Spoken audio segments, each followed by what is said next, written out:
அந்த 2 அம்பையருங்களுக்கும் புரிய வைக்கணும்ல. சண்டை செய்றோம்.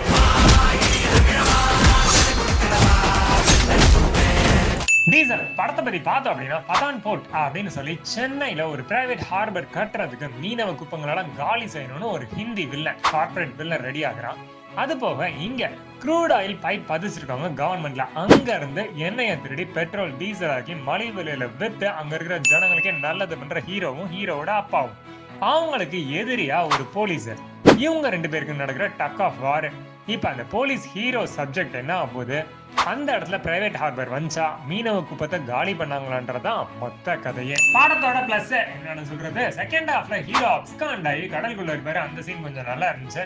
அது போக செகண்ட் ஹாஃப்லயே பெண்களை வச்சு கிரிக்கெட் கிரவுண்ட்ல ஒரு போராட்டம், அப்புறம் மீனவர்களை வச்சு கடலுக்குள்ள ஒரு போராட்டம்னு அந்த விஷயம் நடத்துறதெல்லாம் ரொம்ப டைரக்ஷன் டச் நல்லா இருந்துச்சு.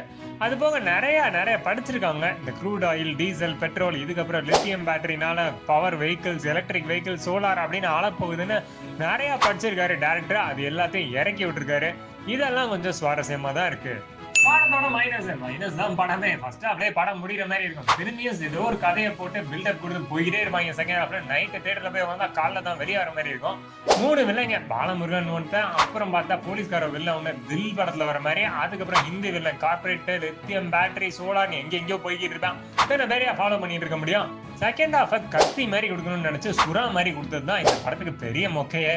பாடல்கள், விஷுவல் அதெல்லாமே ஓரளவுக்கு இருக்கு. பட் சாட்டிஸ்ஃபைடா இருக்குமான்னு கேட்டா கொஞ்சம் டவுட் தான். அப்புறம் 2 கோடி லிட்டர் கச்சா எண்ணெயை கடத்துவாரு ஹீரோ. அதெல்லாம் குட்டியானோட வச்சு பேரல்ல போட்டு கடத்துறதெல்லாம் சும்மா குருவி படத்துக்கே டப்பு கொடுக்குற மாதிரி இருக்கு. சரி, இதெல்லாம் மீறி படத்தை பார்க்கலாமான்னு கேட்டீங்கன்னா உங்க இஷ்டம். தியேட்டர்ல போர் அடிக்குதுன்னா போய் பார்க்கலாம், அப்படின்னா ஓடிடியில பாக்குறதும் உங்க இஷ்டம் தான். நம்ம எந்த காலையும் கொடுக்கல. லைக், ஷேர், சப்ஸ்கிரைப் பண்ண ரெடியா இருங்க. அடுத்த பாய்.